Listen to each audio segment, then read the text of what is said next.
Bom, pessoal, vamos dar início aqui oficialmente ao nosso webinário. Quem não assistiu ao nosso último webinário de nutrição e suplementação na hipertrofia, eu recomendo fortemente, porque não dá para separarmos esses assuntos. Inclusive, fazendo aqui uma introdução com uma crítica à nutrição atual. Eu vejo que a nutrição atual está extremamente fragmentada, e quando nós falamos em uma nutrição de prática clínica, de consultório, nós precisamos dominar diversas especialidades da nutrição. Claro que isso exige um tempo, exige muito estudo, exige alguns anos, na verdade. Mas para lidar com emagrecimento, assim como vocês vão ver daqui a pouco, a partir de agora, nós precisamos compreender de saúde intestinal, de saúde da mulher, de exames laboratoriais, né, de comportamento alimentar. Não adianta alguém se dizer que é especialista em emagrecimento e não entender nada de hipertrofia, porque vocês vão ver muito bem aqui na aula de hoje a importância da massa muscular no processo de emagrecimento. Então, nós não conseguimos, não devemos, na verdade, fragmentar tanto assim a nutrição como tem acontecido nos dias de hoje, né? Vamos lá, a pessoa estuda apenas a saúde da mulher, tá? Mas e se o marido da mulher quiser se consultar com você, o que que você vai fazer? Você vai ter que fazer uma pós-graduação em saúde do homem? Nós temos que entender aqui realmente de um contexto da nutrição, da prática clínica e tudo o que a envolve, né? E cada aula, seja na aula de hipertrofia, seja nessa aula e nas posteriores também, e principalmente dentro aqui também da nossa pós-graduação, vocês verão que não dá para separar nada, tudo está totalmente interligado. Agora, algo que deve estar antes de qualquer tipo de pós-graduação, antes de qualquer especialidade que você deseje ter na sua carreira, né? Até é importante eu falar isso para vocês. Eu sou muito conhecido na nutrição esportiva, mas a nutrição esportiva que eu acredito, defendo, é aquela nutrição esportiva que engloba qualquer pessoa que busque, seja a estética corporal, seja emagrecimento, ganho de massa muscular, alguém que deseja correr uma maratona, alguém que deseja ter o exercício como pilar da sua saúde. A única coisa que não encaixa na nutrição esportiva é uma nutrição sedentária. É alguém que definitivamente não quer fazer exercício e, poxa vida, alguém que não quer fazer exercício é a mesma coisa, alguém que não quer preservar o seu sono, alguém que não quer ter bons hábitos alimentares e assim por diante. Então, antes de qualquer pós-graduação, o nutricionista deve ser especialista em cuidar de pessoas. Pode parecer óbvio isso que eu estou dizendo, mas está longe de ser óbvio perto do que se está se tornando a nutrição nos dias atuais. É muita preocupação com exames e números e pouca preocupação com o paciente. Eu vejo muitas vezes aquele profissional que pega dados da bioimpedância, dados de exames e vários testes e simplesmente elabora um plano alimentar sem avaliar aqui o aspecto humano, realmente envolvendo toda uma anamnese muito bem feita. Então, reforçando sempre isso, que é um dos pilares principais, que deveria ser, na verdade, o pilar principal da prática clínica aqui do nutricionista.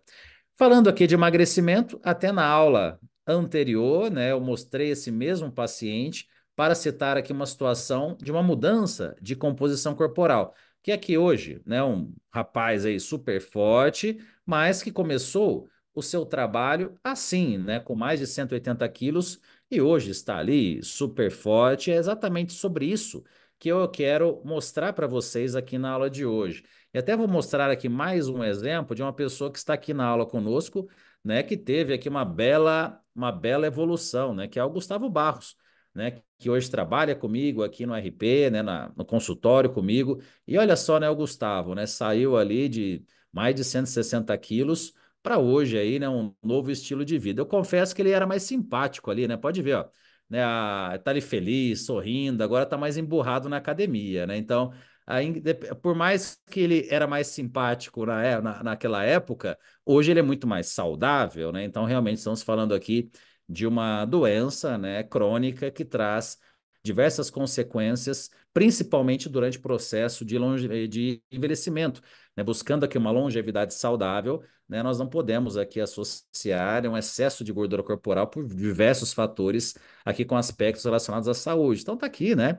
Mais um exemplo que vocês tem aqui o contato aqui nos nossos webinários e também dentro aqui da nossa pós-graduação, que é o professor Gustavo. Mas também a aula de hoje vai de encontro com pessoas com esse tipo de físico. Aqui é uma paciente muito querida, Priscila, que é uma paciente que ela se mantém assim o ano inteiro. Ela é assim, não é que ela fez um projeto de 12 semanas, não. Ela é extremamente definida dessa maneira e usando pilares aqui que eu vou apresentar na aula, os mesmos pilares que a Priscila utiliza para ter esse físico, o Gustavo utilizou para emagrecimento. Ah, mas por que que o Gustavo não tem essa definição? Aí envolve alguns fatores que são muito mais comportamentais até do que questões fisiológicas. Se o Gustavo virasse a chave da vida dele e eu também, vamos me colocar aqui, não vou jogar só a culpa aqui no Gustavo. Se eu, o Gustavo, ou todos nós aqui tivéssemos a disciplina da Priscila na dieta e no treino, a gente ficaria com essa definição. Porque ela acorda 4 horas da manhã, faz 1 hora de exercício aeróbico, depois faz a sua refeição, volta para academia e mais 1 hora e meia de musculação em altíssima intensidade e zero furos na dieta. Então, ela é um fenômeno no sentido de disciplina e assim há mais de uma década. Não é uma modinha de hoje, não. É dela. É a paciente mais focada que eu já tive na vida, muito mais do que atletas de fisiculturismo. Ela não é atleta, tá? Não é. Ela é dentista, não tem nada a ver com atletas e tal. E tem essa definição, com os mesmos pilares. A questão é que envolve o lado social, a pessoa, né, que tem o final de semana com a família, mais, né, com mais escapadas, etc. Então, não vou entrar aqui nesse mérito, que é uma questão muito individual, da onde que a pessoa quer chegar e aonde ela consegue chegar, né? A gente tem que dar todo o mérito também para quem consegue chegar num nível tão avançado assim de físico, mas os pilares, que é o mais importante vocês entenderem, são os mesmos. Seja para um paciente com obesidade de 180, 200. Eu já tive pacientes com mais de 200 quilos, alguns deles que hoje são fortes, têm físicos, né, que você jamais imaginaria que foram obesos um dia. Mas a base é a mesma para uma pessoa com um físico mais avançado como esse. E por que que gera-se tanta discussão quando se fala em emagrecimento, se a base, como eu mostrei para vocês, tecnicamente falando, ela é a mesma, seja para um nível mais avançado ou então para um obeso? Porque quando pensa-se em emagrecimento, já começa pensando errado. Se pensa em perda de peso, perda de peso na balança. Então, aquela pessoa que se beneficiaria muito, por exemplo, com um treinamento de musculação, ela tem medo da musculação. Ela acha que a musculação vai aumentar o peso na balança. Ela tem medo de alguns suplementos que auxiliariam no ganho de massa muscular, mas que vai afetar o peso na balança. O peso não vai despencar com a velocidade que ela gostaria. Então, são questões assim comportamentais que nós temos que trabalhar muito com o nosso paciente e dão muito trabalho, porque quando se imagina emagrecimento, já se pensa em restrição calórica. E muitos profissionais levam isso também na internet de uma forma que até impacta negativamente naquela pessoa que está buscando emagrecimento. Para emagrecer é necessário restrição calórica. Ok, mas essa restrição calórica, quando entra na mente de alguém com obesidade, aquela pessoa já imagina que é um sofrimento, já imagina que é comer alface, cenoura e uma ervilha, e não imagina um processo realmente de educação alimentar, que na verdade, como eu vou mostrar para vocês, no início, principalmente, a pessoa toma até um susto quando você apresenta o plano alimentar. Ela olha, nossa, mas eu vou emagrecer comendo tudo isso? Né? Então, vocês estão acostumados na prática clínica com relação a esse desencontro de informações. Então, nós precisamos, falando aqui de questões básicas, né, mas nós precisamos reconstruir a visão do paciente antes de pensar aqui em questões técnicas, em formulação magistral e tantas outras possibilidades que eu vou apresentar para vocês aqui na nossa aula. E, claro, o clássico hoje em dia, né, os análogos, né, de GLP-1, Ozempic principalmente, e são suplementos ou medicamentos para controlar o apetite. Então, a pessoa tem vários fatores na sua rotina que interferem no seu apetite, desde fracionamento das refeições, desde a ingestão ali de alimentos açucarados que geram picos de insulina consequentemente, hipoglicemia de rebote, aumento do apetite, um sono desregulado. São vários fatores que afetam o apetite dessa pessoa, mas ela busca já de imediato alguma coisa para inibir esse apetite, sem na realidade ser ali uma necessidade dela. Mas, na verdade, o emagrecimento vai muito além. Então, pessoal, a partir de agora, quando nós falarmos em emagrecimento, esqueçam apenas a visão de reduzir gordura corporal. Porque o emagrecimento é muito além de redução da gordura corporal. Nós precisamos trabalhar desde o início a qualidade da pele do nosso paciente. Portanto, uma restrição calórica muito grande, uma inadequação na gestão de proteínas vai afetar a síntese de colágeno desse paciente. E não adianta só suplementar colágeno. Nós precisamos aqui de uma matriz, uma base proteica em quantidade e em distribuição suficiente para que, nesse estado catabólico de restrição calórica, se proteja o tecido muscular e o tecido epitelial desse paciente, porque senão, lá na frente, é mais um trabalho que vocês teriam e dependendo até da idade, principalmente do paciente, a gente não consegue recuperar essa qualidade de pele. E muitas vezes sabemos que não vai ser, às vezes, nenhum procedimento estético que vai resolver, é apenas ali sobra a nossa possibilidade de intervenção cirúrgica. Mas mesmo pensando, dependendo do emagrecimento, alguém que emagrece 100 quilos, né, dificilmente vai escapar ali de um procedimento cirúrgico, mas que seja o menos invasivo possível, com ali uma perda mínima de qualidade do tecido epitelial. Melhora da saúde muscular, então isso é uma dificuldade, porque pensa você que está aqui me assistindo, que frequenta uma academia de musculação. Quantas pessoas com obesidade que você encontra na sala de musculação? São raros.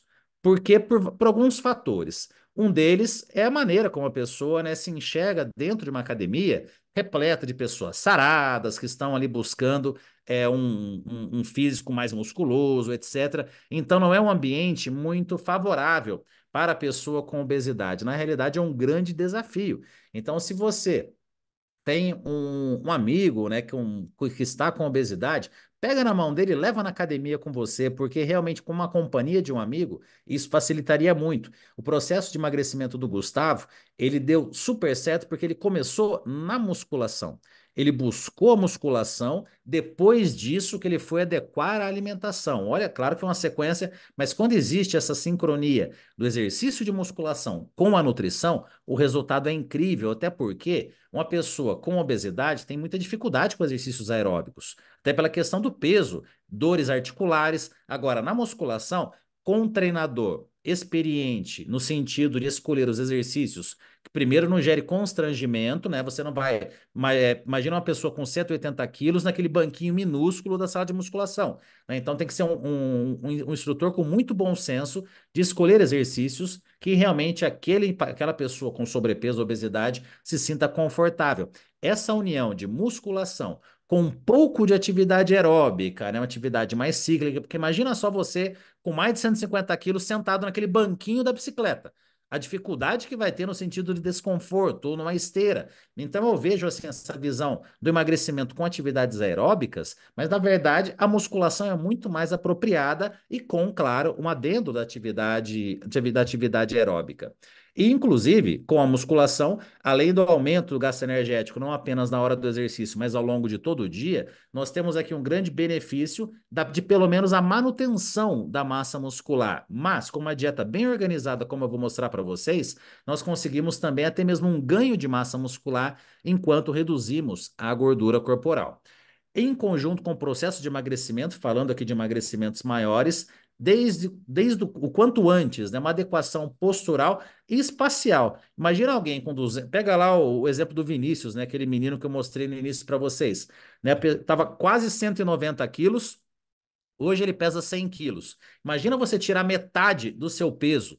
A dificuldade que você tem até de adequação de postura e adequação espacial também, para você não ter prejuízo com relação ao seu equilíbrio, coordenação e tudo mais. Então, isso sendo muito bem organizado também pelo profissional de educação física dentro ali da sala de musculação. Então, olha só quanta coisa, né, que a pessoa com sobrepeso, obesidade, ela tem para fazer na academia. Não é só fazer a musculação, mas é alongamento, é flexibilidade, mobilidade, tudo isso em conjunto com o processo de emagrecimento. Uma pessoa com sobrepeso e principalmente com obesidade, a expectativa é que a sua saúde hormonal não esteja tão adequada assim, principalmente aqui dando exemplo, com relação aos níveis de testosterona, falando aqui de um paciente homem principalmente, a tendência é apresentar níveis de testosterona mais baixos, níveis de hormônios estrogênicos mais elevados, que com o processo de emagrecimento, a tendência é ir gradativamente melhorando. Em muitas situações, a importância também do acompanhamento endócrino, né, em muitos casos, médico, sendo muito sincero, o médico que enxerga o ser humano, ele não vai meter a caneta em Ozempic para todo mundo, para todo paciente que está buscando emagrecimento.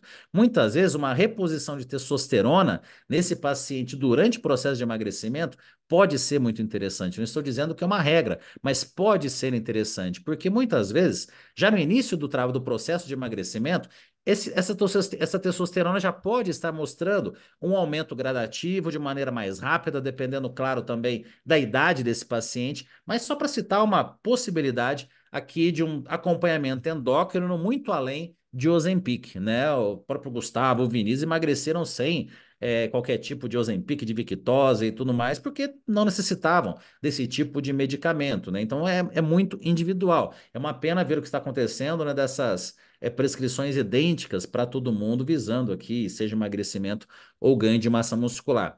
E o emagrecimento também necessita de uma regulação metabólica, um controle do estresse oxidativo, um controle do estado de inflamação crônica. Claro, vou mostrar para vocês alguns suplementos, mas a própria redução de gordura corporal também gradativamente vai reduzindo os níveis de gama GT, vai melhorando ali todos a gama inflamatória que um paciente apresenta normalmente quando está com principalmente um caso aqui de obesidade. E adequação da saúde intestinal, né? Vocês viram, quem estava presente na aula de hipertrofia, vocês viram a importância da saúde intestinal para a hipertrofia, e não diferente a importância da saúde intestinal para o indivíduo com sobrepeso e obesidade. Normalmente, a microbiota intestinal de uma pessoa com obesidade ela é péssima, né? Ela é péssima, péssima. Quando nós solicitamos uma um sequenciamento genético, né, de microbiota de um paciente com obesidade, assim, vem assim, um estrago, né, realmente a esse exame, então necessitamos muito adequar essa saúde intestinal com vários fatores que eu vou mostrando para vocês a partir de agora. E será que a nutrição esportiva ela é apta para cuidar do paciente com obesidade? Mas é lógico, pessoal, porque mais uma vez a nutrição de prática clínica, que é a nutrição que eu exerço há mais de 20 anos, ela envolve tudo isso que nós estamos falando. O exercício físico é um dos pilares. Claro que existe a nutrição esportiva específica para atletas de alta performance. Na nossa pós-graduação, nós temos módulos específicos para atletas, mas temos que ser sinceros. Em um consultório, muitas vezes ao longo de uma semana, nós atendemos um, dois, três atletas e o restante são pessoas buscando uma melhor qualidade de vida na menopausa, ou então emagrecimento, ou então um ganho de massa muscular para longevidade saudável. Então, são tantas assim as possibilidades que nós temos no consultório que, mais uma vez, não se restrinja apenas a uma pequena especialidade. Eu vejo, né, que nesses últimos anos, poucos anos, a nutrição está muito com essa visão de nicho, né? Qual é o nicho que você escolheu? Gente, cuidado, tá? Cuidado, porque o nicho, falando de consultório, tem que ser cuidar de pessoas e não apenas você dominar muito um assunto, é você dominar a saúde intestinal e não saber elaborar um cardápio. Você dominar saúde da mulher e não saber a interação do exercício com a nutrição. Então, é muito mais realmente do que apenas um nicho específico. E aqui eu faço sempre essa pergunta para o meu paciente: você deseja emagrecer ou você deseja ser magro? Porque é completamente diferente. Para emagrecer, você precisa mudar o estilo de vida. Isso aqui é muito claro nessa foto aqui do Gustavo.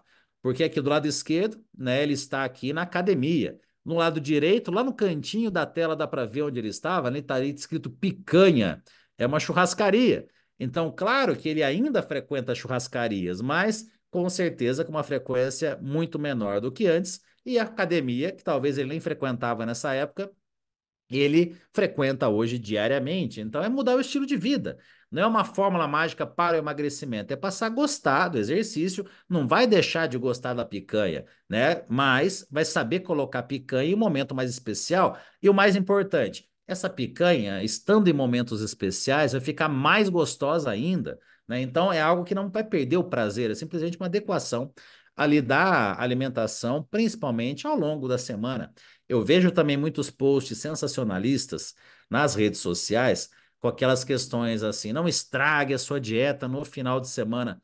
Pessoal, lógico que devemos ter um certo controle, lógico, sem exageros e tudo mais, mas não dá para ficar calculando dieta num almoço com a avó, ou então num jantar com o namorado, com o esposo, com a esposa, enfim, a gente precisa, é social, a alimentação tem relação com questões sociais, não é só uma parte técnica de um atleta de fisiculturismo, ou então alguém que busca realmente um resultado absurdo com relação à sua estética corporal. Aí tudo bem, tem que realmente pagar um preço muito alto, no sentido até da questão social.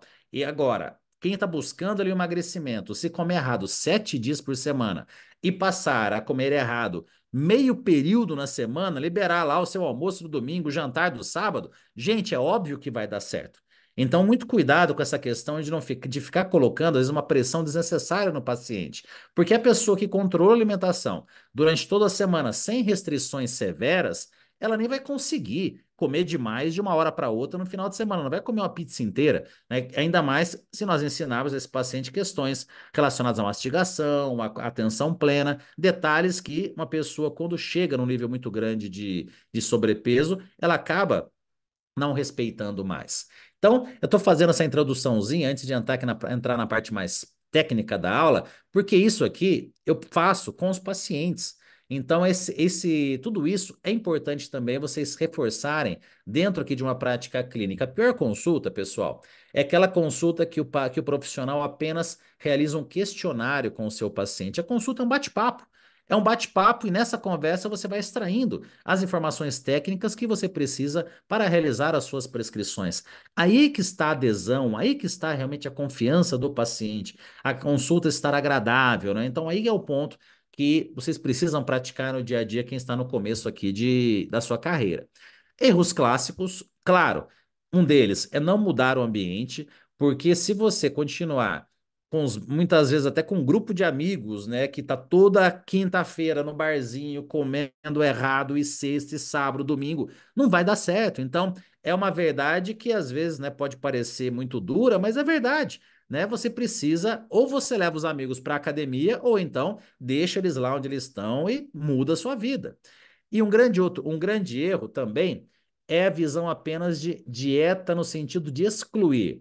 Ah, eu preciso cortar fritura, eu preciso cortar açúcar, eu preciso cortar o doce que eu como depois do almoço, mas se pensasse no que precisa introduzir na dieta, seria muito mais fácil. Porque introduzindo aquilo que precisa, eu vou mostrar para vocês que a gente precisa de muita coisa, não vai nem sobrar apetite para ficar comendo algo além daquilo que você precisa comer em um processo de emagrecimento.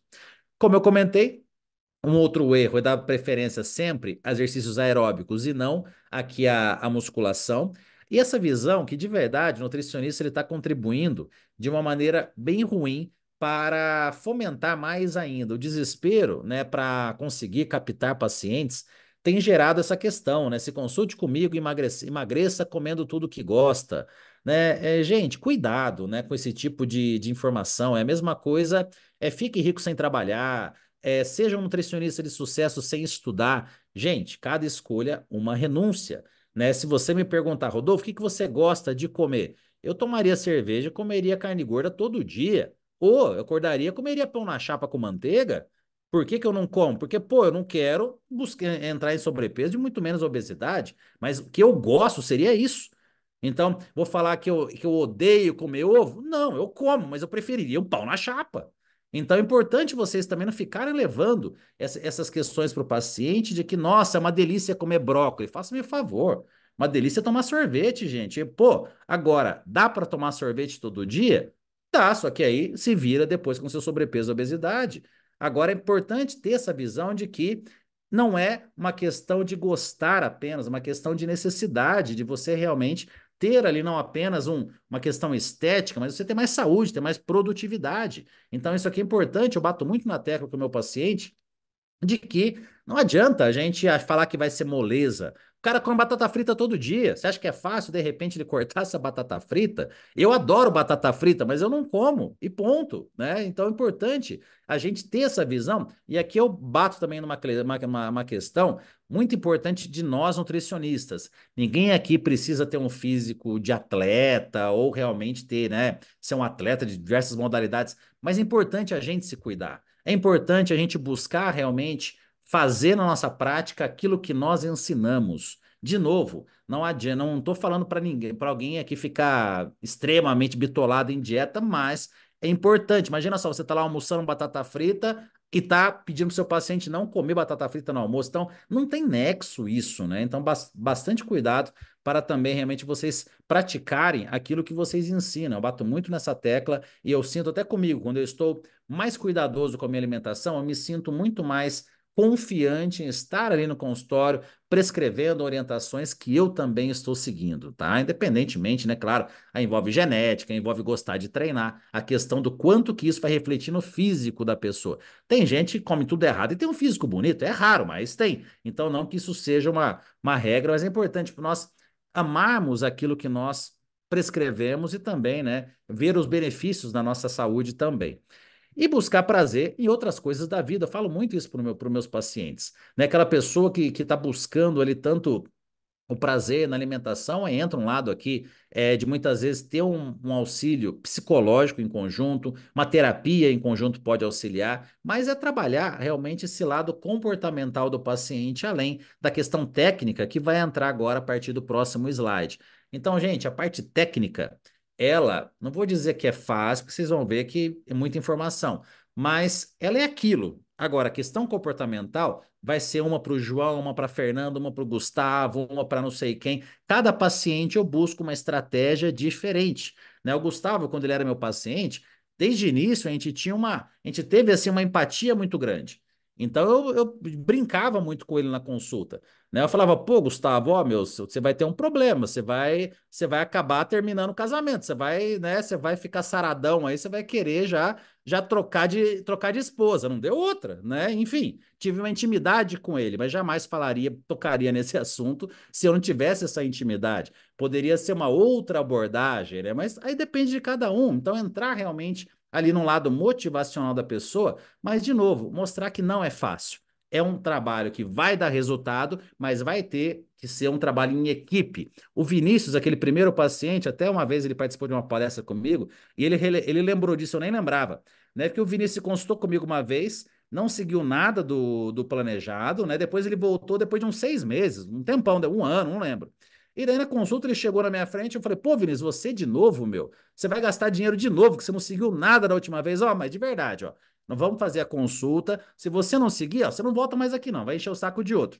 Tá lá o resultado. Mas por que que eu fiz isso? Porque eu senti nele essa abertura, linguagem corporal, de que se eu desse uma paulada nele, ele ia responder positivamente. Mas eu jamais faria isso se eu sentisse uma fragilidade nele no sentido, né, de eu ser mais agressivo desse jeito. Então, empatia não é ter dó do paciente, é você se colocar no lugar do paciente. E muitas vezes ele precisa de um chacoalhão.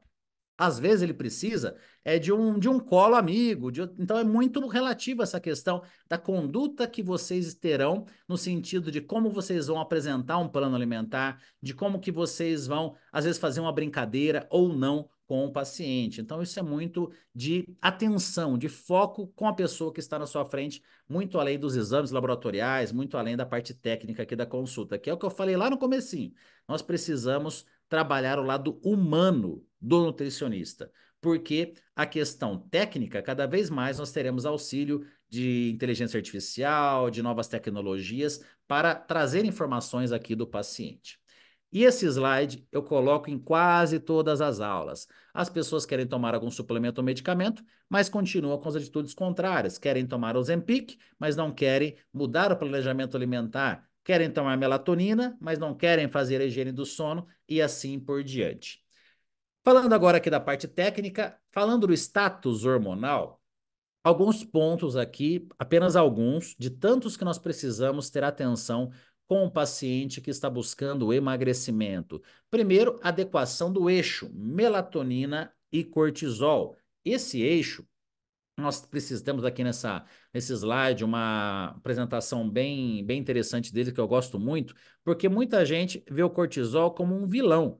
Cortisol não é vilão, do mesmo jeito que a melatonina também não. Eles precisam estar antagônicos. De manhã, cortisol dá um pico e tira você da cama, e antes de dormir, a melatonina dá um pico para você relaxar e dormir com qualidade. Mas, quando esses hormônios estão desregulados, nós precisamos dessa adequação, seja principalmente aqui como adequação da qualidade do sono, que olha só esse gráfico, né? Que o débito de sono resulta lá na frente no sobrepeso e na obesidade, porque o controle do apetite depende aqui de uma adequação da qualidade do sono, né? Uma disposição ao longo do dia, porque aquela pessoa que dormiu mal, ela vai se entupir de café durante o dia, cafeína, pico de cortisol em horários inadequados. Então, essa base nós precisamos estar organizando. Então, muitas vezes, se fala aqui em suplementação para emagrecimento, já se pensa em suplementos termogênicos ou alguns que controlam a ansiedade, no sentido de controlar o apetite,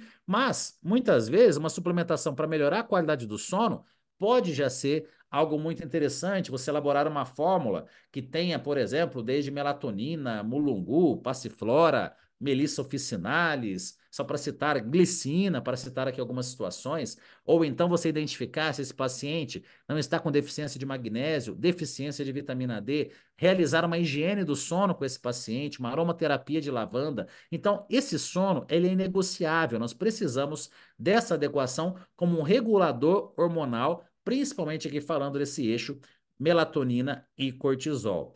A saúde tireoidiana desse paciente deve estar adequada. Claro, um caso aqui de hipotireoidismo, deveríamos, obviamente, ter aqui o acompanhamento de um endócrino para estar utilizando a medicação necessária, mas a parte nutricional muitas vezes fica apartada da parte medicamentosa. Então, o que que acontece muitas vezes? Uma restrição calórica excessiva afeta a saúde tireoidiana, ou então a pessoa elimina totalmente o carboidrato da alimentação de uma hora para outra, afeta a saúde tireoidiana, que ainda também pode ser agravada por uma deficiência de sono. E temos também uma adequação que é necessária de micronutrientes.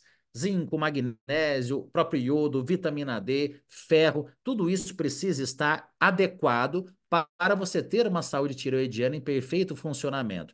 Nós teremos aqui um próximo webinário, já fazendo um spoiler para vocês, sobre exames laboratoriais. Então, nós vamos discutir também a importância da aferição por meio de exames de dados aqui que fazem total diferença no emagrecimento. Então, uma suplementação com magnésio, vitamina D para um paciente que está com deficiência faz parte do processo de emagrecimento. Então, não vim chegar apenas, como ainda nós vemos, né, em feiras, em congressos, essas feiras de congressos, com expositores vendendo fórmulas milagrosas para emagrecimento. Se você usa um Ozempic ou outro tipo de medicamento e a sua saúde tireoidiana não está em dia, não é um emagrecimento saudável. Então, não é apenas uma medicação ou até mesmo um único suplemento que vai resolver um quadro que, na realidade, ele é sistêmico.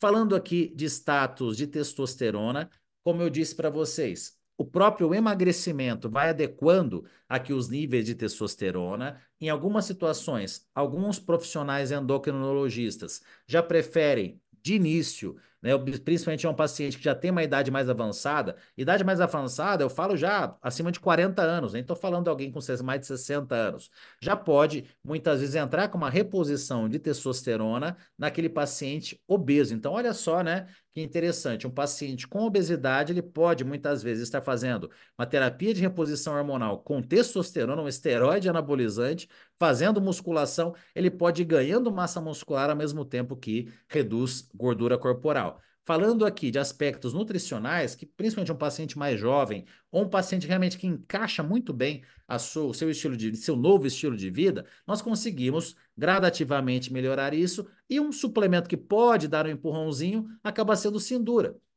Então, uma combinação aqui de dois fitoterápicos que tem sim um estímulo aqui na nossa sinalização de síntese proteica, bloqueando aqui algumas cadeias catabólicas, mas também auxilia nesse controle de aumentar a testosterona, reduzindo aqui a aromatase. Então, é uma possibilidade, mas claro, nem chegar perto de uma reposição hormonal farmacológica, como em alguns casos acaba tendo aqui a indicação. Então, aqui a dosagem é 800 a 1.600 miligramas por dia. Então, paciente com 150, 160 quilos, óbvio, vamos trabalhar aqui uma dosagem mais elevada. Já falando aqui de um controle da resistência insulínica, né, algo que, né, análogos de GLP-1 atuam diretamente, nós temos muitos suplementos que podem ser interessantes. Temos aqui o Glucoadvantage, que tem como base a berberina, né, que pode ser muito bem utilizado. Mioinositol, muito comum em mulheres com ovário policístico, né, com SOP, pode ser utilizado também nesse caso. Ginema silvestre também pode ser utilizado. Crominex é um ativo recente, pensando também em resistência insulínica, mas claro, tudo isso em conjunto com mudança do estilo de vida, adequação de micronutrientes. Mais uma vez, você precisa ter adequação de magnésio, você tem que ter você precisa ter uma adequação de zinco. Então, não é apenas utilizar esse tipo aqui de suplementação sem o devido suporte de tudo aquilo que nós estamos abordando aqui na aula. E claro, se você tem um paciente que tinha uma insulina de 25, com a primeira mudança nutricional, essa insulina já foi para 10, você não vai ficar utilizando tanto essas formulações. Pode ser que seja um paciente que tenha mais resistência com relação ao perfil lipêmico, tenha lá um LDL muito alto. Temos aqui algumas possibilidades. Temos aqui o Red Yeast Rice, 300 a 600 miligramas por dia como sugestão, policosanol, para, né, estou pensando aqui em possibilidades que são comuns quando o paciente tem um sobrepeso e principalmente obesidade, mas pode ser a famosa obesidade saudável, que vem muitas vezes daquela obesidade infantil, né? Durante a infância, a obesidade acontece por hiperplasia das células de gordura, diferente de alguém que é magro até os 30 anos e engorda depois dos 30, que tem mais hipertrofia dos adipócitos, o que acaba sendo muito mais impactante nos seus dados bioquímicos. Então, muitas vezes a gente tem um paciente que está lá com mais de 100 quilos, né, um grande sobrepeso, até mesmo obesidade, mas tem exames laboratoriais muito bons, né? Então você começa a analisar o histórico e acaba encontrando normalmente essa justificativa. No entanto, jamais essa obesidade pode ser vista como saudável a longo prazo, porque pensando até em questões articulares, questão até de mobilidade, isso em algum momento vai trazer algum malefício. Então, separei aqui resistência insulínica, testosterona, perfil lipêmico, e agora eu apresento aqui para vocês também algo que é muito comum, que é um auxílio com relação à saúde hepática, mas para todos esses potenciais problemas que acompanham normalmente o excesso de gordura corporal, o emagrecimento, ele é o principal, tá, pessoal? Então isso aqui são adjuvantes ao emagrecimento. Para a saúde hepática, possibilidade de N-acetilcisteína, temos aqui a possibilidade de Desmovit, temos aqui a possibilidade de milk thistle, né? No caso aqui a silimarina, extrato de silimarina. Temos aqui o SAMI. Então são possibilidades para estarmos aqui em conjunto com o processo de emagrecimento, suplementando aqui o nosso paciente, só para vocês terem mais visão do quanto que isso é gigante, né? No sentido aqui sistêmico de possibilidades de prescrição com diferentes aqui casos de pacientes. Agora, algo que vai ser unânime entre os pacientes com sobrepeso e obesidade é a disbiose. E não apenas pela questão alimentar, mas também a própria questão de ansiedade, a própria questão da pressão psicológica daquela pessoa que está buscando emagrecimento e acaba tendo prejuízos de vários fatores na sua rotina diária por conta de estar com sobrepeso ou obesidade. Então, aqui precisamos cuidar desse intestino, mastigação, atenção plena, banquinho no vaso sanitário, ingestão adequada de fibras, ingestão adequada de água, ingestão adequada de carboidrato e proteína, que é o nosso próximo assunto, mas temos aqui algumas possibilidades. Por isso que eu pedi para vocês um bloquinho de notas, porque não é sempre lógico o que eu coloco aqui nos slides. Aqui, por exemplo, eu coloco aqui alguns chás, espinheira santa, hortelanes, estrelado, gengibre, pensando em que normalmente alguém com sobrepeso ou obesidade, que já vem com hábitos alimentares ruins, mais uma rotina de trabalho muito intensa, sofre muito com desconfortos gástricos. E dá-lhe omeprazol, né? Então, o uso crônico de inibidores da bomba de prótons afeta demais a saúde intestinal. Então, utilizando aqui esses chás em conjunto com a melhora da alimentação, a tendência é termos uma resposta bem positiva com relação à saúde, né, do trato, né, gastrointestinal, falando aqui principalmente da questão gástrica. Temos um ativo chamado Biointestil, né, a base aqui de gengibre, que também pode ser uma prescrição interessante. Dependendo da situação, esse desconforto, se estiver muito grande, a suplementação com enzimas digestivas, até vou mostrar para vocês alguns exemplos, podem ser muito bem-vindas. Temos aqui a suplementação com prebióticos, tem o prebiótico da Nutrify, que é um blend à base de goma cássia, que é bem interessante, né? Só para citar aqui um exemplo para vocês, mas a própria alimentação rica em fibras, claro, ela é prebiótica sim. Temos aqui compostos flavonoides encontrados na própria alimentação, principalmente aqui em vegetais, chá verde, né, para citar aqui alguns exemplos, mas que também você encontra na forma de suplementação. Tem o Microbiomex, né, que é um composto de flavonoides que atuam na saúde intestinal. Flavonoides também têm uma ação prebiótica, assim como as fibras, tá? E claro, não podemos também descartar a possibilidade de probióticos, mas lembrando que existem cepas específicas para obesidade, cepas específicas para sistema imune, para resistência insulínica. Então é importantíssimo, né? Nós temos inclusive um módulo na nossa pós-graduação só de saúde intestinal que identificamos suplementação de probiótico para todas as possibilidades, porque não existe vai na farmácia e compra a marca tal. Não é assim.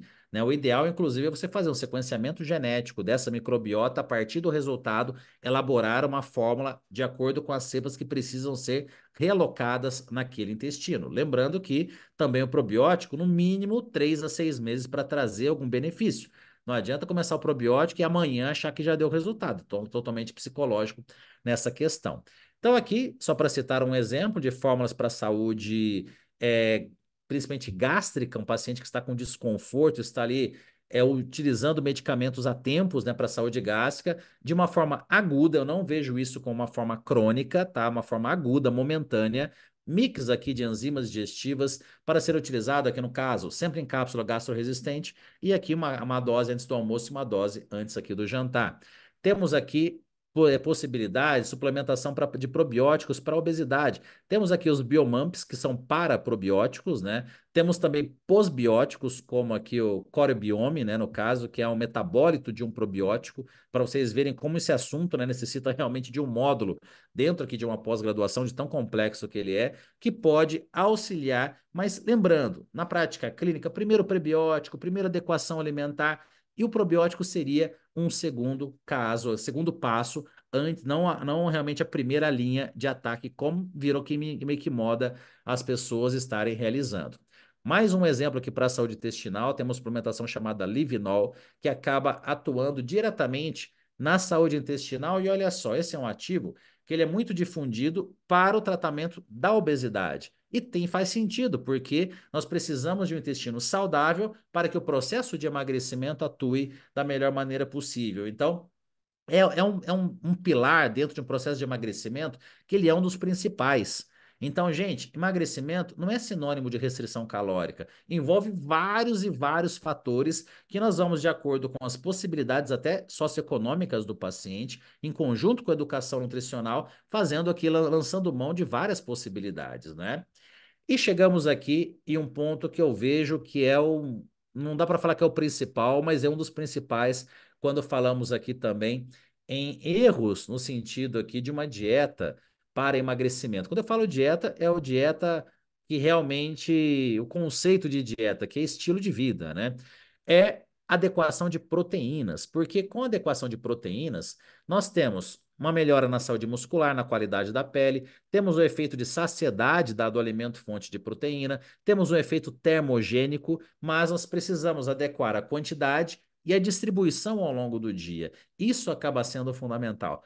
E um conhecimento também do aminograma de cada alimento fonte de proteína para realmente termos uma ideia de que se realmente aquela quantidade está apropriada ou não. Então, isso daqui eu considero, né, até é o grande segredo de quando vocês veem físicos muito avançados de definição muscular, é que a pessoa que está com aquele físico, se ela não se entupir também de hormônio, também tem essas possibilidades, mas normalmente é que tem uma adequação na ingestão de proteínas, sendo que aquela pessoa que tem aquele emagrecimento que perde muita massa muscular e afeta a qualidade da pele, além de ter uma restrição calórica muito grande, com certeza tem uma falta na adequação da gestão de proteínas.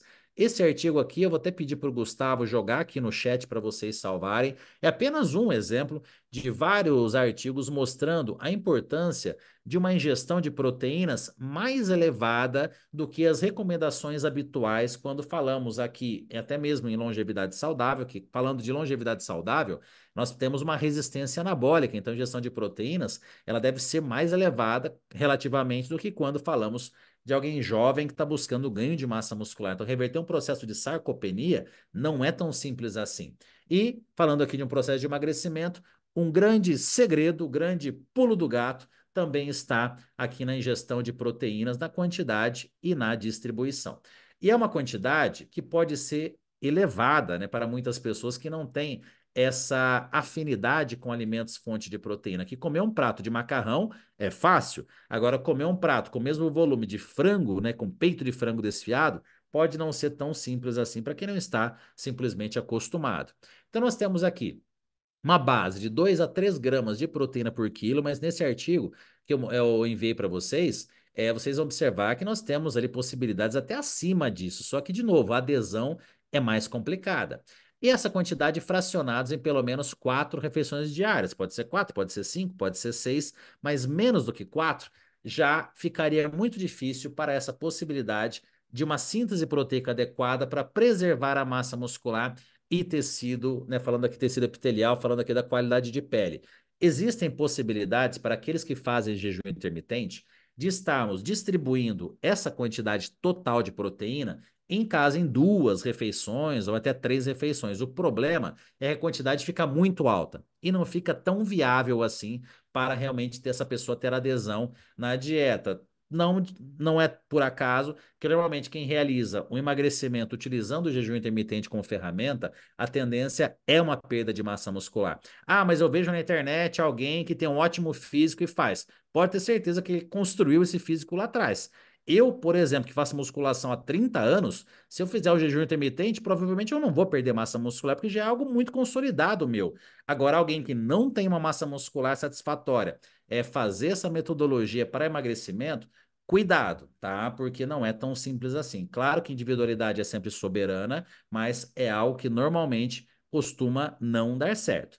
E essa injeção de proteínas deve ser acompanhada com exames laboratoriais, que eu vou deixar para um próximo webinário esse assunto tão importante que também nós temos um módulo inteiro sobre isso na nossa pós-graduação de tão complexo que acaba sendo. Mas se você tem um paciente com uma ingestão de proteínas de 2,5 gramas por quilo de peso, que está lá com uma ureia de 70, opa, avalia se não está faltando carboidrato, avalia se a hidratação está errada, ou então está com realmente uma ingestão de proteínas acima daquilo que esse indivíduo está sintetizando. E lembrando, pessoal, essas recomendações, isso aqui é a nutrição que se baseava na nutrição quando eu me formei. Tá, hoje, com possibilidades de testes genéticos, exames laboratoriais, nós temos muito mais ferramentas para irmos além dessas recomendações, porque qualquer recomendação, ela é geral. Nós precisamos especificar melhor cada recomendação para fazer um trabalho individualizado no nosso consultório, senão a pessoa pegaria essas informações e montaria a dieta ela mesma. Então, nós precisamos desse suporte profissional justamente para darmos algo além daquilo que a pessoa encontra no YouTube e demais ferramentas. Então, não é apenas sobre o que nós comemos, mas sim sobre o que nós absorvemos. Então, às vezes, aquela pessoa está com uma ureia elevada, mas é a questão da saúde intestinal dela que não está adequada. É muito comum, vamos lá, um paciente ele está ingerindo 2,5, falando de emagrecimento, 2,5 gramas de proteína por quilo de peso, aí entra uma reposição hormonal, aquela ureia que estava 60, rapidamente ela baixa para 45, otimiza muito a síntese de proteínas com esse recurso hormonal. Então, não existe uma regra que vai dar certo para todo mundo. Nós temos um parâmetro, como estou mostrando aqui para vocês. E por isso que na pós-graduação nós temos aqui módulos sobre saúde intestinal, módulos sobre hipertrofia, emagrecimento, exames laboratoriais, porque é muito complexo. Não adianta a gente imaginar essa visão de que emagrecimento é só restrição calórica, como as pessoas insistem em mostrar na internet, que como se fosse algo simples, né? E vamos lá. Agora eu vou mostrar para vocês aqui até uma situação de cardápio onde eu encaixo essa necessidade de proteínas que eu coloquei para vocês. Mas eu imaginar que vocês têm um paciente que não consegue atingir a recomendação, a quantidade que ele necessita de proteínas. Se ele não consegue, ele vai ter prejuízos com relação à sua massa muscular, qualidade de pele. Então a gente precisa fazer algum suporte. Nesse caso, nós podemos lançar mão de algumas possibilidades, entre elas, mix de aminoácidos essenciais que estimulam muito bem a síntese de proteínas. Até para vocês não confundirem, colágeno não tem um aminograma que estimula a síntese proteica. Colágeno é pobre em aminoácidos essenciais. Nós usamos a suplementação de colágeno para outras finalidades, porque o colágeno é rico justamente em aminoácidos, prolina, hidroxiprolina e glicina, que são constituintes do tecido epitelial, mas isso seria algo para algumas situações específicas e principalmente que você tem uma adequação proteica na dieta.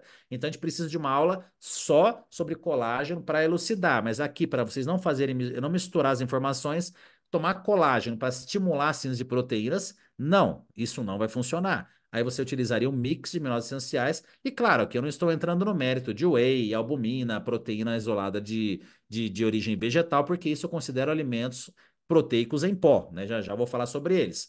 Agora, HM-beta, metabólito da leucina, na dosagem de 3 gramas por dia, ele pode auxiliar na síntese proteica, mas só para alguém que não esteja conseguindo adequar a ingestão de proteínas à dieta, porque muitas vezes não consegue mesmo. Eu tenho vários pacientes que não conseguem.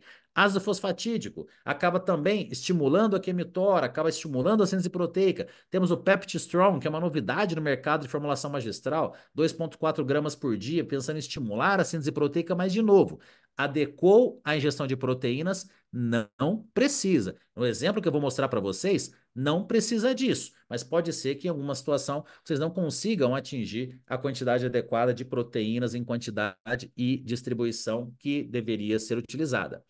E a dúvida, né? E creatina no processo de emagrecimento? Pode sim ser muito bem utilizada, mas olha só, até ouvi uma pesquisa recente de uma pesquisa com nutricionistas que perguntaram para nutricionistas qual era o suplemento que eles mais prescreviam. E a creatina ficou acima do suplemento proteico. Mas, gente, cuidado, tá? Cuidado, porque a creatina tem várias possibilidades, desde saúde muscular, saúde cerebral, né, resistência insulínica, tem várias possibilidades da creatina. Mas ela só vai surgir algum efeito positivo se a adequação de macro e micronutrientes estiver adequada. Então, se você precisar de um paciente, para um paciente adequar a injeção de proteínas dele e ele só tem dinheiro para comprar um suplemento, você vai na proteína em pó, você não vai na creatina. Tá? Então, muito cuidado com relação ao que está acontecendo hoje da creatina ser boa para tudo, né? A creatina é um excelente suplemento, mas em muitas situações ela não é o melhor suplemento. Então, muito cuidado. Agora, uma pessoa que está buscando emagrecimento pode suplementar com creatina? Muito interessante, mas às vezes ela precisa de tantos outros suplementos que às vezes é melhor deixar a creatina para uma outra possibilidade, outro momento. Então, aqui uma base, só uma base, um parâmetro para uma dieta visando emagrecimento. Ingestão de proteínas de 2 a 3 gramas por quilo, distribuídos em no mínimo 4 refeições. Ingestão de gorduras em torno de 1 grama por quilo, então um cuidado muito grande para não restringir demais a ingestão de lipídios. Então, o mínimo possível, o mínimo aceitável seria 20% da ingestão energética total. A ingestão de carboidratos para início, tá? Mas o mais importante aqui, diferente de proteína e lipídio, que nós temos um parâmetro maior, carboidrato, ponto de partida, é a quantidade e qualidade que o paciente está ingerindo no início.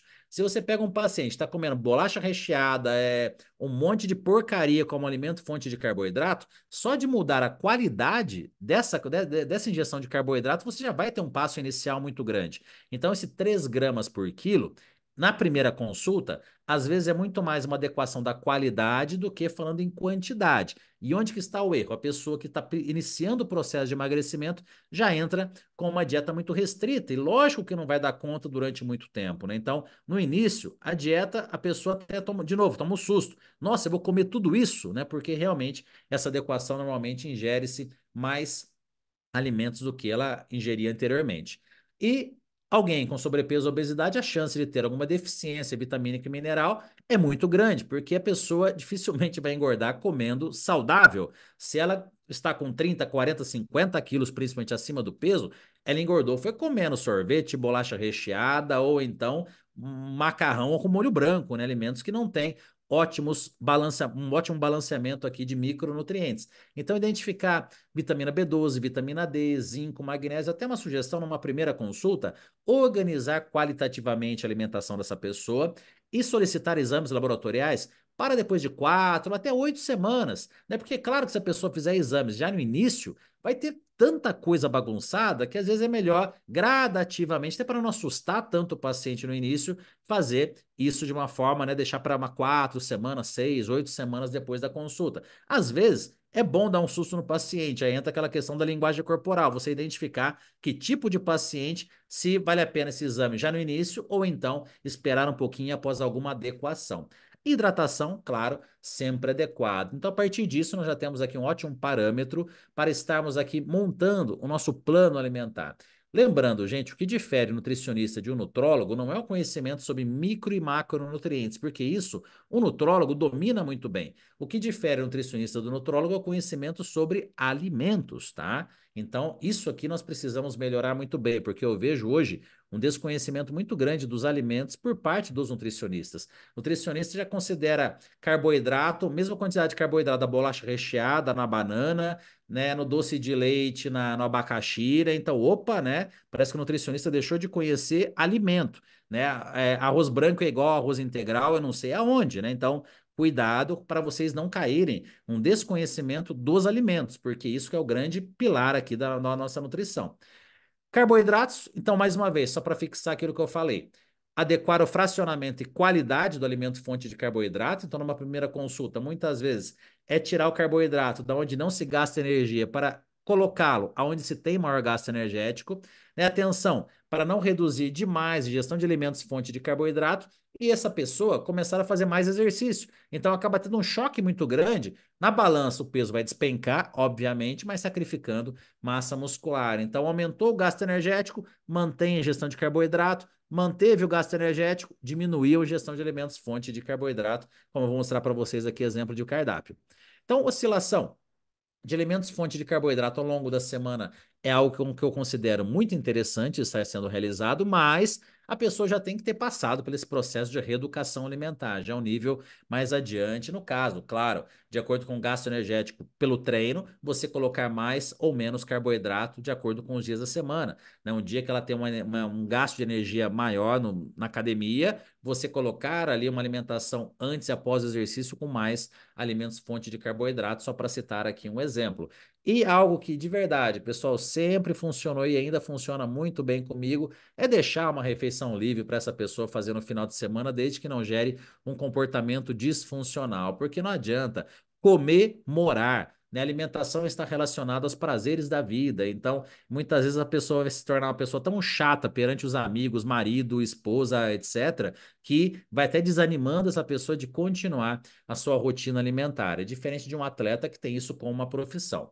Então, aqui, pilares de uma dieta de emagrecimento, igual eu mostrei para vocês no webinário sobre hipertrofia. Quem não assistiu, recomendo que assistam, está lá no meu canal do YouTube. Vamos imaginar aqui um paciente com 120 quilos, com um peso supostamente ideal em torno de 80 quilos. Então, imaginando aqui o exercício físico por volta aqui das 11 horas da manhã, depois aqui de 2 refeições, nós podemos fazer a seguinte distribuição aqui, né? Falando aqui de alimentos fonte de carboidrato e alimentos fonte de proteína e escolhendo bem esses alimentos, principalmente fonte de proteína com origens mais magras, automaticamente as gorduras entrarão entre 20 e 35% da energia total. Então aqui as 2 refeições antes do exercício, a refeição pós-exercício com mais carboidrato e gradativamente vamos diminuindo esse carboidrato, mas mantendo a gestão de alimentos fonte de proteína de uma forma similar. Lógico, gente, vai ter uma que vai ter 35, outra vai ter 42, é aproximadamente. Mas o que não faria sentido é essa pessoa fazer exercício nesse horário por volta do meio-dia e à noite ela está comendo muito mais carboidrato do que ela come de manhã. Então, essa distribuição que acaba sendo muito importante. E de propósito, para quem não assistiu a aula sobre hipertrofia, eu gostaria que vocês depois, né, outro dia assistissem. Amanhã é um bom dia para vocês assistirem. E quem já assistiu vai entender o que eu estou falando. Lá eu mostro um plano de hipertrofia similar a esse de emagrecimento, só que a diferença aqui é que a ingestão de proteínas é maior. Aqui nós temos uma ingestão, voltando aqui, de proteínas em torno aqui de 2, né, gramas de proteína por quilo de peso, e aqui ingestão de carboidrato, 3 gramas de carboidrato por quilo de peso, e gradativamente vamos subindo essa proteína e diminuindo o carboidrato, assim como eu mostro aqui para vocês, né? Então, nós temos aqui uma dieta aqui, onde que isso aqui é passar fome, né? Que claro, isso aqui poderia ter outros alimentos, é só uma sugestão. Até aqui não se assusta esse frango com mandioca, isso aqui eu imagino na forma de uma tortinha, na forma de uma coxinha. Isso aqui é super fácil de ser realizado, mas poderia ser um frango com um sanduíche com recheio de frango, ou então um sanduíche com recheio de atum e por aí vai. Só para vocês terem aqui um pouco mais de parâmetro para terem aqui uma ideia de que não tem nada de rigoroso aqui, é simplesmente uma adequação de nutrientes, mas isso no início do planejamento, porque a tendência, é claro, conforme essa pessoa for reduzindo aqui o seu peso corporal, nós vamos mudando também a configuração da dieta, não no sentido apenas aqui de variedade alimentar, mas também no sentido técnico. Importante eu levar a mensagem para vocês da questão técnica, porque a parte dos alimentos que o paciente gosta, se é vegano, se não é, isso é na consulta individualmente nós vamos adequando. Mas aqui o paciente já está com 110 quilos, um peso ideal de 80 quilos, então aqui já ficamos com uma injeção de carboidrato em cerca de 2 gramas de carboidrato por quilo de peso e a proteína mantemos aquela mais elevada. E gradativamente vamos aqui reduzindo a ingestão de alimentos fonte de carboidrato, mas mantendo essa lógica de dias de treino, alimentação antes do treino com mais carboidrato, depois, logo depois do treino, com também com mais carboidrato e gradativamente vamos reduzindo. Se o treino fosse à noite, inverteríamos essa possibilidade. Se o treino fosse em jejum, a refeição na noite anterior, teríamos mais alimentos fonte de carboidrato, mais alimentos fonte de carboidrato com uma absorção mais lenta. Se for uma ceia, um mingau de aveia, se for um jantar, vamos colocar um arroz integral ou ali tubérculos, então ter uma distribuição mais compatível dentro dessa situação. Dei mais um passo aqui, paciente já está com 100 quilos, peso ideal de 80 quilos. Aqui já fica um pouquinho mais chata a alimentação. Então, aquela pessoa que está com peso muito elevado, se ela já começa com uma restrição maior, ela dificilmente chega no final do processo, porque no começo a tendência é ser mais fácil. Agora aqui a gente já tem que lançar mão de possibilidades de densidade de alimentos fonte de carboidrato, como eu vou mostrar para vocês.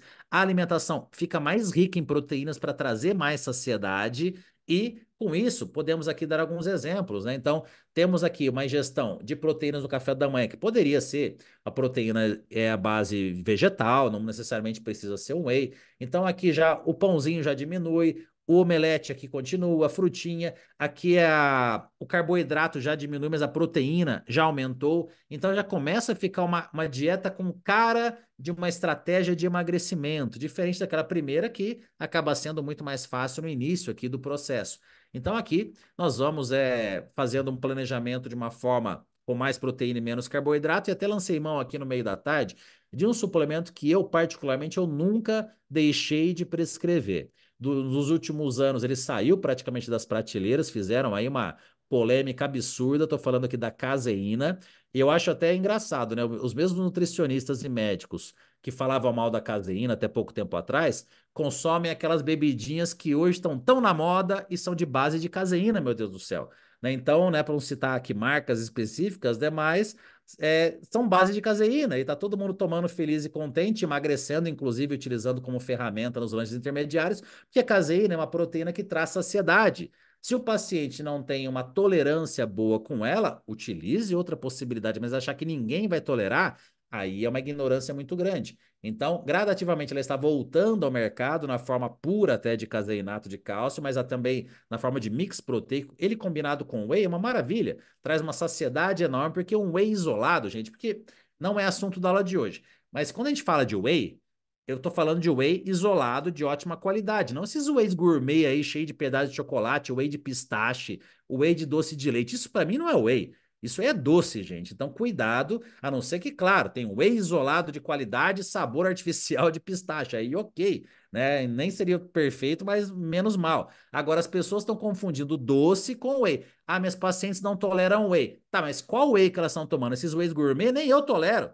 Tem whey que se eu tomar, tem que sair correndo pro banheiro. É 1 quilo de xilitol com maltitol e gomas de não sei o quê, né? Então, calma, né? Pensar também na qualidade desse whey, tá? Porque eu vejo muita gente metendo pau agora em suplemento, no sentido de, o whey traz desconforto. Tá, mas qual whey que você está falando? Então, cuidado, mesma coisa aqui é a caseína. E aqui eu mantenho kiwi aqui como sobremesa, pensando em saúde intestinal. Tem aqui a opção do peixe magro. A pessoa não come peixe, vai usar outra coisa. Então, é mais para vocês entenderem a logística de elaboração do plano alimentar com a distribuição de nutrientes. O que o paciente vai comer, isso é relativo. Às vezes ele prefere comer frango no almoço, frango à noite, ou então é um paciente vegano que vai utilizar leguminosas como a sua fonte proteica. Então, aqui, né, cada caso acaba sendo um caso. Agora, aquela reta final que quer dar um passo adiante. E nós sabemos o como é difícil essa reta final, porque nós temos aqui uma termogênese adaptativa que nós temos que estar driblando aqui essa queda no metabolismo basal, em contrapartida com o aumento aqui de hormônios neuroendócrinos, no sentido de aumentar o apetite em resposta à redução da gordura corporal. Até inclusive algo que eu faço muito na prática clínica, durante o processo de emagrecimento mais prolongado, quando o paciente precisa perder muito peso, em algum momento dá uma pausa no emagrecimento e faz um trabalho de ganho de massa muscular. Ó, agora vamos dar uma pausa no emagrecimento, vamos fazer aqui 2 meses para estimular aqui o seu ganho de massa muscular, porque quando voltarmos para a perda de gordura, você vai ter um novo estímulo. E até para o paciente já vai estar cansado também de uma dieta mais prolongada, principalmente nessa fase final, de uma restrição maior de carboidratos. Então, aqui é o que eu considero o mínimo de carboidratos que deveríamos trabalhar. 1 grama de carboidrato por quilo de peso. Tá? Isso aqui eu considero o mínimo. Abaixo disso, afeta o sistema imune. Abaixo disso, vai afetar a distribuição energética. Eu não vou entrar aqui no mérito de dieta cetogênica, porque é algo que a adesão é quase impossível. Né? Às vezes a pessoa chega no consultório, então, eu estou fazendo dieta cetogênica. E quando ela começa a falar, você vê que não é uma dieta cetogênica. Ela come muita proteína, é uma dieta low carb, né? Mas não é uma dieta cetogênica mesmo, porque é algo extremamente fora dos nossos hábitos alimentares.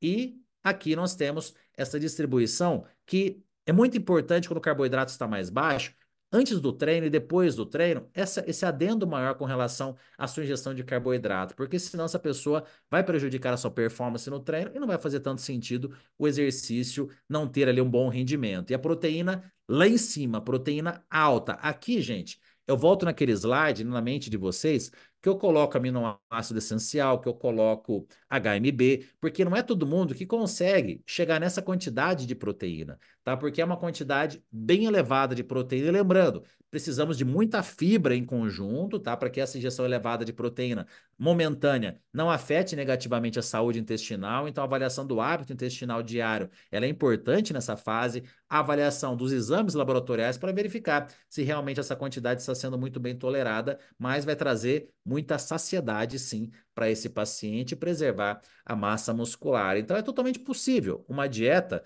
até de uma forma prazerosa com esse paciente, desde que a gente consiga trabalhar. Então, aqui no caso, a panqueca de manhã, ela fica bem volumosa, trocamos a mandioca por abóbora, que tem aqui uma densidade energética, né, menor, então fica um volume maior do que se a gente usasse a mandioca. O almoço aqui, só uma sugestão, batata doce, inhame, cará, né, exemplos, né, para melhorar aqui também a densidade e trazer mais volume aqui na alimentação, só para citar exemplos, mas lembrando, isso daqui é aquela pessoa já passou por meses de um processo de educação alimentar, então isso aqui para ela não é difícil. Você não vai pegar alguém que come coxinha à tarde, esfirra de manhã e vai prescrever uma alimentação dessa. A pessoa não vai conseguir, obviamente. Então, aqui, se ela tiver possibilidade de fazer um belo de omelete no meio da tarde, se está corrido no trabalho, um shake de proteínas, temos aqui a última refeição, um jantar. Às vezes essa pessoa janta mais cedo, antes de dormir, um shake de proteínas com proteínas de absorção mais lenta e entra um mix proteico ou caseinato de cálcio, também para ter uma saciedade maior. Porque voltando nessa questão, gente, quem é que suplementa com whey? Vocês sabem que um whey de qualidade, um whey isolado, com água, ele não sacia. Dá meia hora, a pessoa está com fome de novo. Então, num processo de redução de gordura corporal, a saciedade, claro, é um dos pilares principais. Agora, o que fica muitas vezes deixado para trás. Durante o processo de emagrecimento, pensar aqui em suplementos para a qualidade da pele, que vai depender também da ingestão de proteínas, como eu mostrei lá atrás para vocês, que de verdade o mais difícil é a adequação da ingestão de proteínas, que isso aqui é só mandar manipular e tomar. Né? Temos aqui X-Nutriment, um tipo específico de silício orgânico, temos o glicoxil principalmente no início do trabalho, aquele paciente com hemoglobina glicada mais elevada, né? Falando aqui em amenizar esse processo de glicação. Caviar fosfolípides, anotem aí também, caviar fosfolípides é incrível para psoríase, né? Para qualquer tipo, né, de patologia também relacionada à pele, ele acaba ajudando muito. BioArt, né, auxiliando aqui toda a saúde mitocondrial, que é do tecido epitelial. Verisol, que é um colágeno específico, mais rico ainda, mais concentrado em glicina, prolina e hidroxiprolina, mas se a adequação de proteínas não estiver adequada, de nada adianta essa suplementação. Ácido hialurônico, só possibilidades, né? Claro que tudo isso aqui junto fica muito caro. Então aí vai, de acordo com o paciente, qual que é a prioridade, né? O que desses aqui, o que eu considero mais importante nessa fase, além da adequação de todos os micronutrientes, é o X-Nutriment, é uma dose maior aqui de silício orgânico para termos aqui uma adequação com relação à qualidade de pele conforme a redução de gordura corporal acontece. Controle de inflamação e estresse oxidativo, ômega 3, sempre reforço que a maioria dos ômega 3 do mercado são uma porcaria, então ômega 3 realmente uma concentração de EPA e DHA acima de 60%, isento de metais pesados, embalagem escura, né? Marcas que realmente vocês confiem, porque é muito ômega 3 porcaria no mercado. Possibilidade de coenzima Q10. E, gente, lembrando, suplementação, quanto mais velho é o nosso paciente, quanto mais acima de 40 anos, 50 anos, 60 anos, então, mais nós vamos lançando mão de substâncias, né, para suplementação de processo de inflamação crônica e estresse oxidativo. A quercetina é incrível como antioxidante. O problema é a dosagem, 12,5 a 25 miligramas por quilo. Por isso que normalmente outros suplementos antioxidantes, como ácido alfa-lipoico, ou até mesmo aqui a curcumina, cureite é uma forma bem biodisponível de curcumina que eu gosto muito de prescrever, porque a curcumina pura, ela não é muito biodisponível. É o transresveratrol, ele acaba tendo uma biodisponibilidade maior e em concentração mais fácil de ser aderida do que no caso aqui a quercetina, por mais que a gente tenha também estudos incríveis aqui com relação à quercetina. Mas gradativamente a indústria da formulação magistral está trazendo compostos cada vez mais biodisponíveis, com dosagens cada vez menores, possibilitando menos cápsulas para tantos ativos assim que são interessantes. Que a gente está falando aqui de N suplementos. Gente, a gente já falou aqui de uns 30 ativos, pelo menos. Vão prescrever isso para todo o paciente? Óbvio que não. Cada um vai ter a sua prioridade. Aqui no caso, mais exemplos, né? Temos aqui o Benfit, né? Que pode ser que utilizaram também. O Benfit é extraído da Bergamia riço, né? Também um fitoterápico bem interessante para controle de apetite, controle de ansiedade. Temos aqui o Safrin, né? Que é bem conhecido, acredito, de vocês, à base de crocos sativos. Temos aqui o Zembrin, né? Que também tem essa possibilidade de auxiliar na ansiedade. Teanina, que eu não coloquei aqui, me lembrei agora, também pode ser utilizado, mas em conjunto, gente, com a ansiedade, é orientar o paciente a buscar a espiritualidade, independentemente da religião que ele tenha, exercício de respiração, yoga, meditação, porque o suplemento sozinho ele não vai resolver se a pessoa está num momento da vida que está um furacão, né? Mas ajuda, pode ser interessante. Não coloquei aqui, mas temos 5-HTP, né? 5-HTP também, aqui geralmente 100 a 200 miligramas, pode auxiliar também. Então são várias as possibilidades de suplementação que eu não quero confundir mais ainda vocês.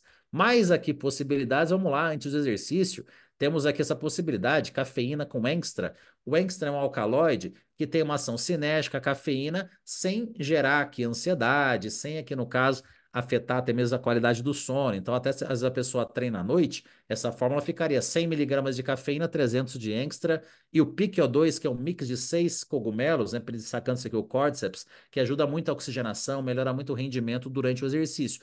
Então vamos lá, você tem um paciente que tem dificuldades com ansiedade, mas está fazendo exercício muito bem. Você não vai prescrever um pré-treino, você vai pensar na ansiedade, ou ele tem resistência insulínica, ou ele tem dificuldade com o sono, ou o intestino é o problema, ou então é uma visão mais anti-inflamatória e estresse oxidativo. São N as possibilidades, pessoal, né? Eu não quero confundir vocês, mas para vocês entenderem que o negócio é muito mais embaixo do que parece, né?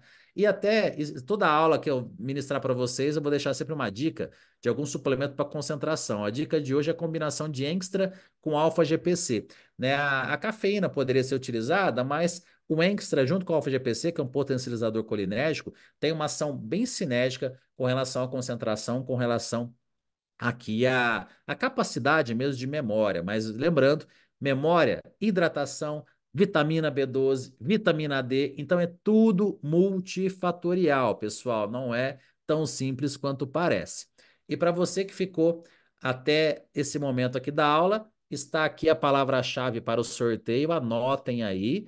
A palavra-chave é individualidade. Então, amanhã, quando aqui os sortudos que ganharem o sorteio receberem a mensagem aqui da nossa equipe, essa é a palavra que vocês vão falar para vocês ganharem aqui esse presente da semana, né, do dia do nutricionista. Então, pessoal, eu sei que é informação pra diabo, tá? Não dá para realmente aqui nós temos uma visão individual em um assunto tão amplo assim. Então, principalmente quando eu falei dos cardápios, tá? Ah, o paciente não gosta de ovo, esquece ovo, vai buscar outra possibilidade. O paciente é vegano, o paciente ama frango e não come carne vermelha, ou ama peixe, enfim, são tantas as possibilidades de alimentos, né, no sentido aqui de elaboração de um plano alimentar, mas a parte técnica, ela deve ser mais bem preservada, né? A parte técnica realmente ela precisa ser mais preservada com relação aqui à ingestão de proteínas, principalmente, a todas aquelas possibilidades de suplementos para saúde da pele, para saúde intestinal. Isso aqui, na verdade, é só aqui uma pontinha do iceberg para vocês realmente entenderem que muito do que se vende por aí, de sucesso do nutricionista, de consultório lotado e tudo mais, é possível, mas vocês têm que dominar infinitamente mais do que eu mostrei para vocês aqui hoje. Então, hoje a nutrição associada principalmente à medicina e todas as suas especialidades,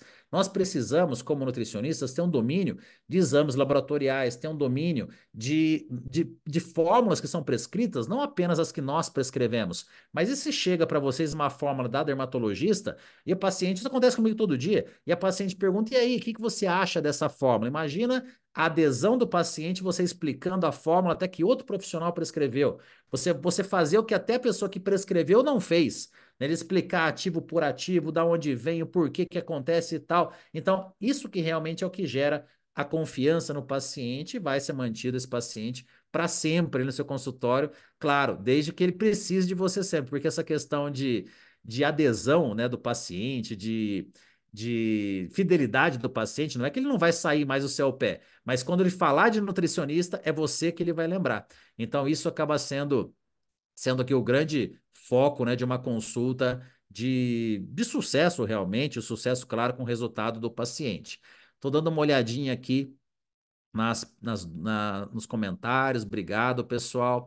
Né, eu sei que, né, mesmo assim eu estourei o tempo, né, mioinositol para pacientes com endometriose, vamos imaginar, esse paciente com resistência insulínica faça mais sentido. Na endometriose, a gente usa muito suplementação anti-inflamatória, antioxidante. Então, muitas. E claro, paciente com endometriose com sobrepeso, emagrecimento, né? Então, isso aqui também envolve tudo aquilo que a gente estava falando. A Graziele Castilho, a Pepti Strong é um sabor top. Ele só é caro, né? A Graziele é um ativo caro, mas, por exemplo, pacientes com uma idade mais avançada, tem uma resistência muito grande de ingerir alimentos proteicos na quantidade que deve. Eu tenho prescrito bastante o Pepti Strong, mas ele é caro, né? Tem que realmente valer a pena, né? Para quando a gente não consegue adequação na dieta pela quantidade de proteínas necessária. Paciente com falsa magra, com percentual de gordura de 30%. Olha só, nesse caso aqui, seria muito similar essa estratégia do sobrepeso, sim. Né? Esse 3 gramas de carbo, lembra que é só uma ideia inicial. Uma grande ideia para vocês aqui é mostrar que começa ali por volta dos 3 gramas de carboidrato, bem distribuído, e vai reduzindo gradativamente. Dependendo do gasto energético, a pessoa com 2 gramas de carboidrato por quilo de peso já consegue esse grande resultado. Mas nesse caso aqui, a falsa magra também de 2 a 3 gramas de proteína por quilo de peso, né? Porque realmente é um quadro que não é fácil. É o que hoje nós chamamos de recomposição corporal, né? Que é um trabalho mais difícil. Temos que ter ali um treino de musculação bem feito. Aqui mais a última pergunta aqui da Lara. Ó, Camila, nos vemos em Brasília então. Qual o percentual de gordura que você gosta de deixar para mulheres? Essa pergunta é ótima, sabe por quê? Porque o percentual de gordura ótimo numérico, ele não existe, um ideal geral. O ótimo é realmente essa paciente ser satisfeita com a composição corporal dela. Nós vamos fazer, né, nós temos um módulo específico, na realidade, na pós-graduação sobre avaliação da composição corporal. E, gente, bioimpedância, ele é uma possibilidade, mas não é para fazer bioimpedância com todo mundo o tempo todo. Principalmente uma paciente com um físico mais avançado, nós não temos ali um dado tão fidedigno com a bioimpedância. O adipômetro ainda é uma ferramenta melhor. Mas olha só, temos aquele paciente que emagreceu bastante, que tem a pele um pouco flácida. O adipômetro já não é uma ótima ferramenta com esse paciente. A melhor ferramenta de todas sempre é o visual. Claro que um paciente no início do tratamento está com uma composição corporal, né, que não vai se sentir confortável, às vezes ficar de biquíni, de sunga ali na sua sala, mas com o momento mais oportuno, é importante você estar avaliando a qualidade de pele. Isso o adipômetro faz muito bem, porque mesmo às vezes o paciente estando com uma pele mais flácida, mas você usando o adipômetro, você vai vendo, vai notando a evolução da qualidade de pele desse paciente durante o processo de emagrecimento. E não ficar preso em número. Lembra do segundo slide da aula? Que hoje as pessoas estão muito presas em números e não estão enxergando mais o visual do paciente. Aquela paciente que eu coloquei no início da aula, que tem um físico extremamente definido, para mim, o percentual de gordura dela pouco importa. Todas as medidas com adipômetro nela, todas são cerca de 2 a 3 milímetros. Não tem nenhuma medida no corpo dela acima de 3 milímetros. Quem faz a avaliação da composição corporal deve entender o que eu estou falando, porque é um papel, é uma pele de papel. Ali a gente observa mais o visual. Ah, precisa ganhar um pouco mais de posterior de coxa, um pouco mais de musculatura na região lombar. É um trabalho totalmente estético, né? No sentido ali de detalhes. E o que é muito legal, quando eu pego os exames dela, tudo impecável, perfeito, porque, claro, é uma dieta para gerar aquele físico avançado, mas totalmente saudável, né? Muitas vezes aquela pessoa tem um físico incrível, mas quando a gente pega os exames laboratoriais, né, principalmente por abuso de hormônios e outros procedimentos, a gente vê um caos total naqueles exames, né? A ideia sempre é preservar a saúde do paciente acima de tudo. Bom, pessoal, obrigado aqui pela companhia até aqui, né? Deixo sempre o convite aqui para vocês conhecerem mais o RP Nutrição Esportiva, né? O RP Nutrição Esportiva, nós temos a pós-graduação, que começa já no próximo mês, aqui no dia 21 de setembro, e temos também o Master RP Experience, que é para aqueles profissionais que já fizeram pós-graduação, que já têm experiência no consultório e desejam um passo acima na sua carreira. O Master RP Experience é presencial aqui em São Paulo, que envolve não apenas teoria, mas também com muita prática de visitas, né? A visitas a locais específicos que têm relação com o nosso consultório, envolvendo desde farmácia de manipulação, indústria de suplementação alimentar, entre outros. E a pós-graduação é no modo 100% online, mas também teremos vários eventos presenciais para aqueles que conseguirem vir em São Paulo, e que é sempre gostoso, né? Também te unir esse lado presencial aqui com as aulas online. Então, obrigado, pessoal. Espero que tenha feito muito sentido, que na verdade que tenha aguçado vocês para estudarem cada vez mais sobre esse universo de possibilidades que é a nutrição, muito além de apenas um tópico específico resolver, né, um emagrecimento ser resolvido com restrição calórica ou com um determinado suplemento. Vocês viram a enormidade de possibilidades que nós temos, e aí é o bom senso na prescrição que vai definir qual que seria a melhor prescrição para cada momento de cada paciente.